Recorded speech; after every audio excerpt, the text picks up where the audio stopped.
Oh, not that picture. This picture. And let's start off on this display because we are moving into a new section, better known as the what this chart actually calls it is the Hebrew section. If you remember way back when we started teaching Daniel, the Daniel was divided not only by the type of verses and the things we learn in each section, but by its own language. The first chapter, up until a little bit into chapter 2, was in Hebrew, and it was about Daniel's life, pretty much a snapshot of his entire life. And then we moved into an Aramaic portion, which at the time was a derivative of the Syriac language. It was quite popular in the courts of Babylon, but it ended up spreading all over the region as more of a Gentile language. And that's what that portion is. So I love how the Holy Spirit had decided to not only help us to see how he wanted the book divided by changing the languages. And so now we're moving into chapter 8, and we're back into Hebrew. And as you can see on this chart, it's down here. And let me get my big pointer.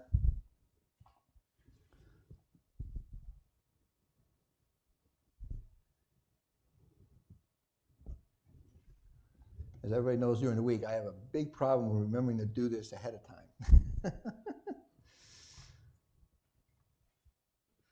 I've gotten pretty good at doing it pretty fast, though.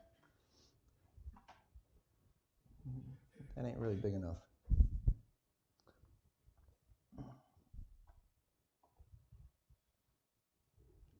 There we go. And so you can see here, down here where we talked about the topic, you can see what I talked about, the Hebrew portion.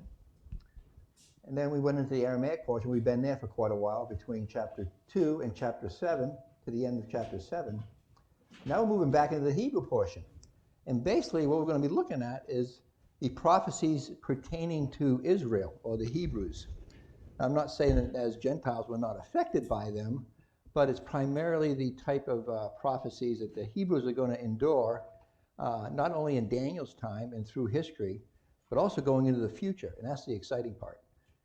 We're going to get into a prophecy that is very, very famous in a couple of the next chapter, chapter 9, which we'll spend quite a bit of time on what they call the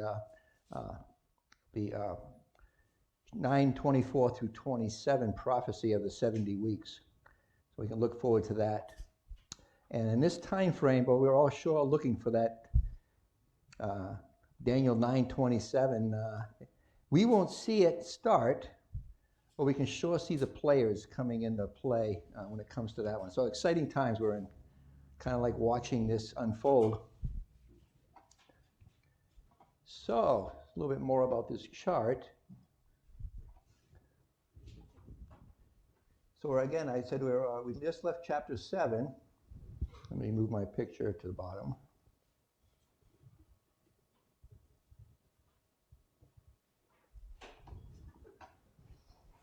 And we're moving into what they call the vision of the ram and the male goat. And this is a vision that Daniel had. And like I wanted to point out, one of the main things here too is that Daniel is not written chronologically completely. It doesn't jump around, but it's more of a vision-based book. Because like chapter 1 covered all of Daniel's life, from when he was a teenager until his ripe old age in probably 80s. And then we went and talked to Nebuchadnezzar, and we worked through the Gentile periods of Nebuchadnezzar into Belshazzar. And now we're going to pick up the Hebrew prophecies, which really start at Belshazzar, but head into the Alexandrian and the Greek, and when they start to go back into the land, and also going into the future. Remember that Israel is God's time clock when it comes to what the future holds. So, as the old saying goes, if you want to know what's happening, keep your eyes on Israel. So, I think that pretty much sums it up. So, we're in chapter 8, and today we're just going to look at the vision itself and talk a little bit about some of the players in this vision. So let me bring my other display back.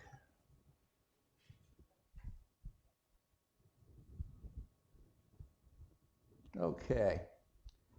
So this particular painting, we've been looking at these paintings that this painter painted to try to help us to see kind of what was going on during different parts of the Bible, and I've been kind of using it as a backdrop just to kind of help us visually kind of think about some of these verses we're seeing. I think they're fascinating to watch, in as much that they stir my curiosity to try to figure out what the painter was thinking, and it makes me dig into the Bible even more. So this particular painting here is kind of the next phase we're going to be moving into, and this ram and he-goat vision.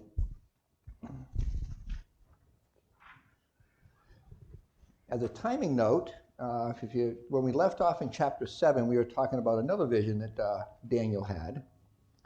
And that would be 2 years ago, based on the linear clock of when this vision was. But it's still during Belshazzar's reign, which would be the grandson of Nebuchadnezzar. And Belshazzar reigned in Babylon from 566 to about 539 BC. It was still prior to the takeover of the Medes and Persians, which we first saw, and this is what I mean by not chronological. We saw that happen in chapter 5 with the famous handwriting on the wall. That actually happened in 539 BC. But right this minute, this vision that Daniel's having is about 553 to 554 BC time frame.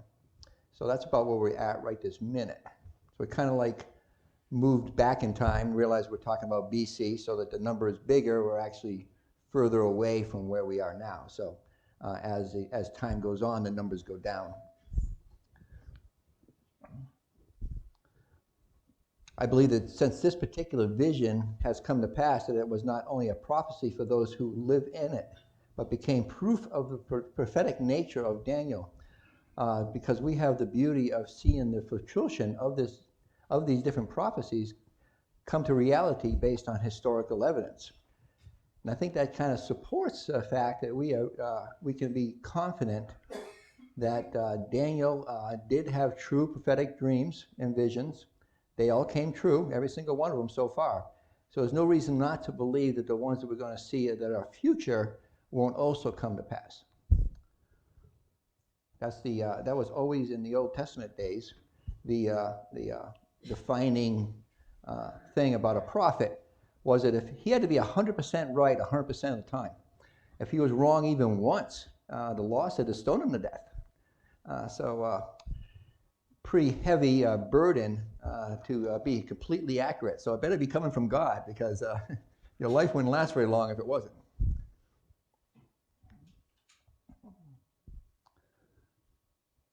So in this chapter, we'll talk about a period that starts with the end of the Babylonian Empire, and we're going to move into the Medes and Persians, and then Alexandria is going to take over.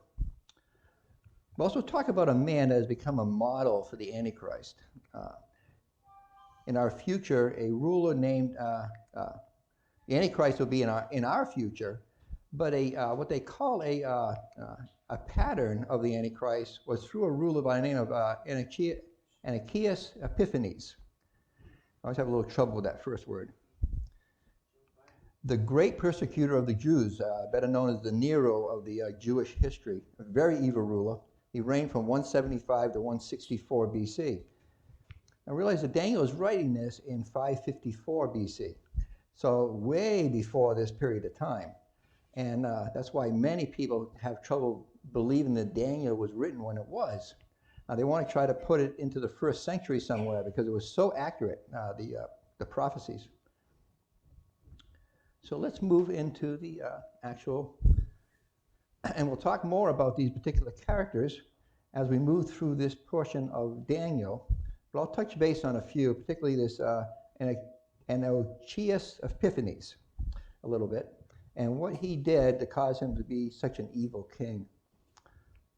But let's read through. I'm only going to cover the first 14 verses today, and it's more or less the vision. And then next week we'll talk more about the interpretation of the vision. We'll see a little bit of it. I touched base on a few of the verses on what some of the vision means, but we'll actually do a deeper dive into the vision itself next week. So starting in verse 1 of Daniel chapter 8, I showed if you wanted to get to your Bible and follow along. I'm going to read through the first 14 chapters, 14 verses. In the third year of the reign of King Belshazzar, a vision appeared unto me, even unto me Daniel, after that which appeared unto me at the first. And I saw in a vision, and it came to pass when I saw that I was at Shushan in the palace, was in the province of Elam, and I saw in the vision, and I was by the river Ulai. Then I lifted up my eyes and saw, and behold, there stood before the river a ram which had 2 horns, and the 2 horns were high, but one was higher than the other, and the higher came up last. I saw the ram pushing westward and northward and southward, so that no beast could stand before him, neither was there any that could deliver out of his hand. But he did according to his will, and became great. And I was considering, behold, a he-goat came from the west on the face of the whole earth, and touched not the ground. And the goat had a notable horn between his eyes. And he came to the ram that had 2 horns, which I had seen standing before the river, and ran unto him in the fury of his power. And I saw him come close unto the ram, and he was moved with choler against him, and smote the ram, and broke his 2 horns. And there was no power in the ram to stand before him. But he cast him down to the ground, and stamped upon him. And there was none that could deliver the ram out of his hand. Therefore the he-goat waxed very great, and when he was strong, the great horn was broken. And for it came up 4 notable ones toward the 4 winds of heaven. And out of one of them came forth a little horn, which waxed exceedingly great toward the south, and toward the east, and toward the pleasant land. And it waxed great even to the host of heaven, and it cast down some of the host of the stars to the ground, and stamped upon them. Yea, he magnified himself even to the prince of the host, and by him the daily sacrifice was taken away, and the place of his sanctuary was cast down. And the host was given him against the daily sacrifice by reason of transgression. And it cast down the truth to the ground, and it practiced and prospered. Then I heard one saint speaking, and another saint said unto a certain saint which spake, How long shall be the vision concerning the daily sacrifice and the transgression of the desolate, to give both the sanctuary and the host to be trodden underfoot? And he said unto me, Unto 2,300 days, then shall the sanctuary be cleansed. Okay, so that's the vision. Now let's just do a little bit of a breakdown of what we're seeing here in this particular portion and explain some of these terms.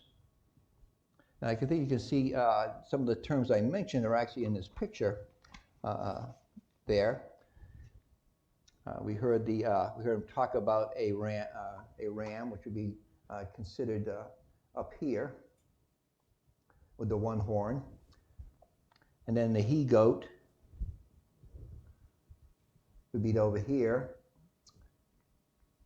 again with another 1 horn, and then the horns were broken by this particular the 1 horn leader, and then this third power known as the Antiochus Epiphanes is kind of shown up in this top area up here. Now these other symbols are more or less what we've already seen once so far.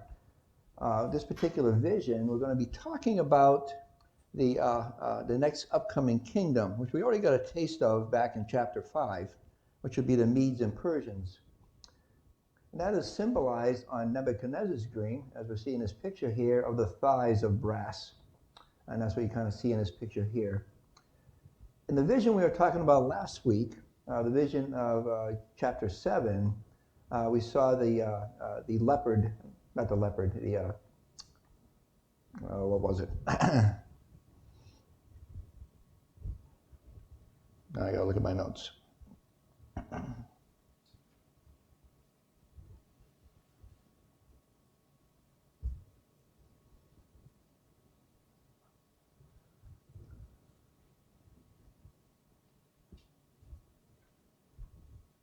Actually, it's a bear. I'm on the wrong picture. This is actually Alexander. Let me go back one more, just so I'm in the right place. Okay, now this is the one that we're talking about with the he-goat. I mean the ram. So you got the chest of silver. That'd be the second kingdom. And then we got the bear with the 3 ribs in his mouth. That would be the vision from chapter 7. And then we got the ram with 2 horns. So this is talk about the Medes and Persians. And one grew up before the other, and that basically is symbolic of the fact that the 2 kingdoms were not equal. One was stronger than the other. So that's what's represented by that. So then we're going to move into this particular vision. Daniel also sees the next kingdom, which would be the picture here, which would be Alexander. And he was the leopard. And that's what's pictured here, the brass thighs of Nebuchadnezzar's dream, the leopard of the vision in chapter 7, and then what in this particular vision, it'll be the goat you see here with the 1 horn, because Alexander the Great, and that's where you kind of see him talking about the fact that he comes kind of like over the land. Alexander, which represents the Greek Empire, he took over the area so fast, and he was a very young man that actually he committed suicide because he ran out of places to take over. Very interesting history on Alexander. And so as we look at these verses, it's kind of interesting how history played out exactly how Daniel saw it. So let's kind of look at some of these.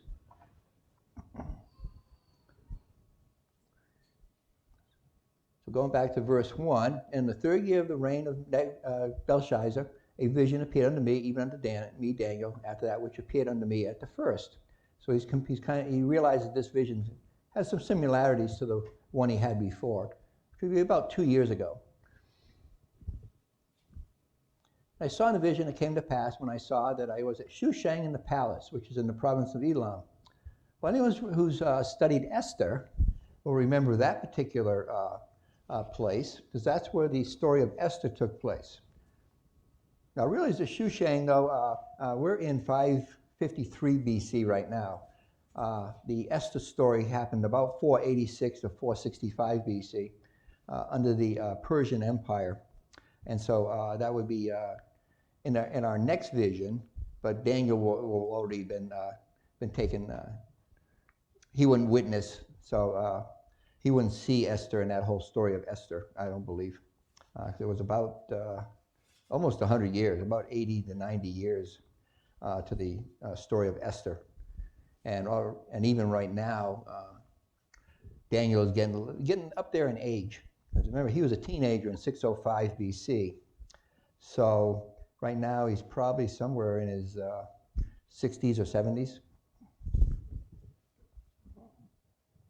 Okay. The other thing I might mention about that particular thing is the fact that we know that Daniel did go there, and it was very common for leaders of that time frame to have a summer and a winter home. So the reason he may have been at Shushang is maybe because Belshazzar had gone up to Shushang for the summer or winter, or vice versa. I'm not sure which one was warmer climate. So that might be why he was up in Shushang in that particular time. Because we definitely know that when the vision of the writing on the wall, which is still in the future of this particular prophecy, Daniel was back down in Babylon. Okay, verse 3. Then I lifted up mine eyes and saw, and behold, there stood before the river a ram which had 2 horns. And the 2 horns were high, but one was higher than the other, and the higher came up last. So again, this is symbolic of the Medes and Persians. And it started out, I believe the Medes were the first, and then the Persians came up behind them. But I didn't look that part up. But I thought we'd jump ahead, and in verse 20 it tells us who this he-goat is. This ram is. And in verse 20, in the interpretation, he tells us, the ram which thou sawest having two horns are the kings of Mede and Persia. So always good when the Bible interprets the Bible.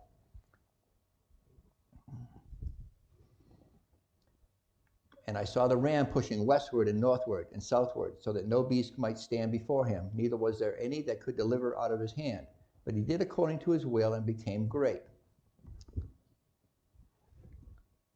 So this one we see in a couple of places. This particular one we're talking about here, the he-goat.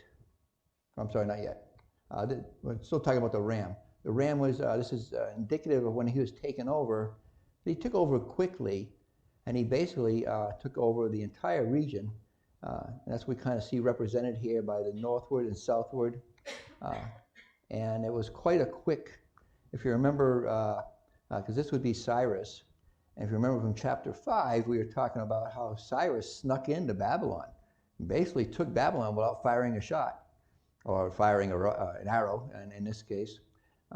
He blocked the water of the Euphrates and diverted it to the point where his soldiers just walked into the city and took it over. And that was that famous, right after the handwriting on the wall. So that was in chapter 5, for those that have been, that were with me for that particular teaching. So that's the people we're talking about here in this vision, is the Medes and Persians. And Cyrus was the one that was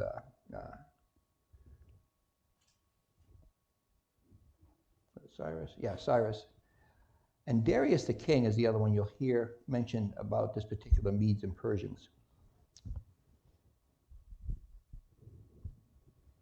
Okay, verse 5. As I was considering, behold, a he-goat came from the west on the face of the whole earth, and touched not the ground, and the goat had a notable horn between his eyes. Now we got a different vision, a different animal, a he-goat. And he's like off the ground, not touching the ground. This is what I was referring to before. And again, the Bible is going to tell us who it is. In verse 21, it says, and the rough goat is the king of Grecia, and the great horn that is between his eyes is the first king. You notice I don't mention his name. Realize this is still a vision. So we don't, Alexander hasn't even been born at this point. His particular empire was moving towards the 200 to 300 BC time frame. So this vision Daniel is having doesn't really happen for another couple hundred years yet. We're also going to run into him again in chapter 11, talking about Alexander. And that's in Daniel 11:3. And a mighty king shall stand up that shall rule with a great dominion and do according to his will. So we're going to be seeing a little bit of him as we move through the rest of Daniel. Verse 6. And it came to the ram that had two horns, which I had seen standing before the river. And the river ran unto him in the fury of his power. And I saw him come close unto the ram, and he was moved with choya. Choila is basically another way of saying anger.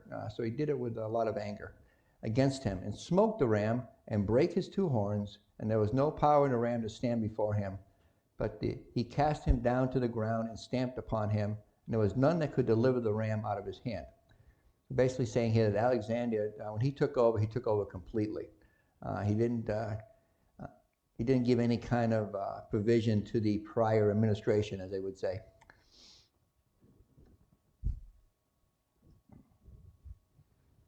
And therefore the he-goat waxed very great, and when he was strong, the great horn was broken, and for it came up four notable ones toward the four winds of heaven. Now this is still talking about Alexander. And if you see the history of Alexander, like I said, he committed suicide because he ran out of places to conquer. And at that point, four of his generals took over and divided up the kingdom. And that's basically what this prophecy is showing, some 300 years later. That's what we can see here. It was once was one great horn was broken, and that's the suicide. And then came up four notable ones toward the four winds of heaven, so that these four generals took over the land and divided the land into four. We also saw this over in Daniel 7:6 with the other vision Daniel had. After this I beheld, and lo, another like a leopard, which had upon the back of it 4 wings of a fowl. The beast had also 4 heads, and dominion was given to it. And you can kind of see there the same idea. It had 4 wings of a fowl, meaning it basically flew over the area. But the beast also had 4 heads, so that's where you see the division of it breaking up into 4 separate kingdoms. We'll also see him again in Daniel 8:22. Now that being broken, whereupon 4 stood up for it, 4 kingdoms shall stand up out of that nation, but not in his power. And this is again, is kind of telling us about this kingdom, this Alexandrian, the Greek Empire, how that you can see by this particular prophecy, it said that now that being broken, in other words, the horn, whereas 4 stood up for it, 4 kingdoms shall stand up out of this nation, but not in his power. So it wasn't something that Alexander decided to do. Kind of interesting how closely these prophecies came to pass. Hundreds of years later. And also over in Daniel 11:4, some more about this particular Greek ruler. And when he shall stand up, the kingdom shall be broken and shall be divided toward the 4 winds of heaven, and not to his posterity, nor according to his dominion which he ruled. For his kingdom shall be plucked up even for others besides those. Again, kind of prophesying about the fact that Alexander killed himself, and so the kingdom divided up in 4, but not because of Alexander. Now we're going to talk a little bit about this one king, Antiochus Epiphanes. I know I'm destroying that name. What was that? Oh, okay. No, because I've heard it said differently, and I can't think of how I've heard it said. Daniel 8:9. And out of one of them came forth a little horn, which waxed exceedingly great, toward the south and toward the east and toward the pleasant land. Interesting terms. We're not going to dig a real deep into this particular one, because we're going to see this particular ruler again when we get into chapter 11, I think it is. But what this is pointing out is this one leader who is going to be the Greek king of the Seleucid Empire, who reigned over Syria from 175 BC until 164 BC. He is famous for almost conquering Egypt and for his brutal persecution of the Jews, which participated in the Maccabean revolt. This is where this gentleman, I should say this forerunner to the Antichrist, came from. He was a ruthless and often capricious ruler. His proper name was Antiochus IV, but he took upon himself the title Epiphanes, which means illustrious one, or God manifested. However, his bizarre and blasphemous behavior earned him another nickname among the Jews, Epimanes, which means mad one. An altercation between Antiochus and a Roman ambassador by the name of Gaius Populus, as the Leonidas, is the origin of the saying to draw a line in the sand. Interesting how some of these terms we use today came out of this particular time frame. Remember the handwriting on the wall? Well, here's another one. Well, what happened was when Antiochus brought his army against Egypt in 168 BC, Populus stood in his way and gave him a message from the Roman Senate, ordering him to stop the attack. Antiochus responded that he would think it over and discuss it with his council, at which point Populus drew a circle in the sand around Antiochus and told him that if he did not give the Roman Senate an answer before crossing over the line in the sand, Rome would declare war. Antiochus decided to withdraw as Rome had requested. But the most famous conflict connected to Antiochus is the Maccabean revolt. During that time of history, there were 2 factions within Judea. The Hellenists, who had accepted pagan practices and the Greek culture, and the traditionalists, who were faithful to the Mosaic law and the old ways. Supposedly to avoid a civil war between these two fractions, Achaeus made a decree outlawing Jewish rites and worship, ordering the Jews to worship Zeus rather than Yahweh. He wasn't just trying to Hellenize the Jews, but to totally eliminate all traces of Jewish culture. Sounds familiar? I think a few other people in history have tried that. Of course, the Jews rebelled against this decree. In an act of brazen disrespect, Achaeus raided the temple in Jerusalem, stealing its treasures, setting up an altar to Zeus, and sacrificing swine on the altar. When the Jews expressed their outrage over the profaning of the temple, Achaeus responded by slaughtering a great number of the Jews and selling others into slavery. He issued even more draconian decrees. Performing the rite of circumcision was punishable by death, and Jews everywhere were ordered to sacrifice to pagan gods and eat pig flesh. The Jews responded was to take up arms and fight. In 167 to 166 BC, Judas Maccabeus led the Jews in a series of victories over the military forces of the Syrian Greeks. Didn't know you were coming to history class, did you? After vanquishing Achaeus and his Seleucids, the Jews cleared and restored the temple in 165 BC. So that's my real quick history lesson on this man. But what's fascinating is what's actually in the Bible about it. And so let's take a look at that real quick. And there's a little bit here in Daniel 8, but we'll get more deeply into it when we get into chapter 11. So Daniel 8:23. And in the latter time of their kingdom, when the transgressors are come to the full, a king of fierce continence and understanding dark sentences. Realize who's behind this king. And that's what you see in that verse. Satan is behind him. Understanding dark sentences shall stand up. And it waxed great, even to the host of heaven, and it cast down some of the host out of the stars to the ground and stamped upon them. Yea, he magnified himself even to the prince of the host, and by him the daily sacrifice was taken away. That's when the thing in the temple happened. And the place of his sanctuary was cast down. And a host was given him against the daily sacrifice by reason of transgression. And it came down the truth to the ground, and it practiced and prospered. Then I heard one saint speaking, and another saint said unto that certain saint which spake, How long shall be the vision concerning the daily sacrifice and the transgression of desolation, to give both the sanctuary and the host to the trodden underfoot? Now this is the most fascinating part of this prophecy. And he said unto him, Unto 2,300 days, then shall the sanctuary be cleansed. Interesting enough, that's approximately, using world data, we can't put it down to the exact day, but it's really, really close to how long it took for them to take back Jerusalem and the temple and for it to be cleansed. About 2,300 days, and that's what during the period of time of the Maccabean revolt.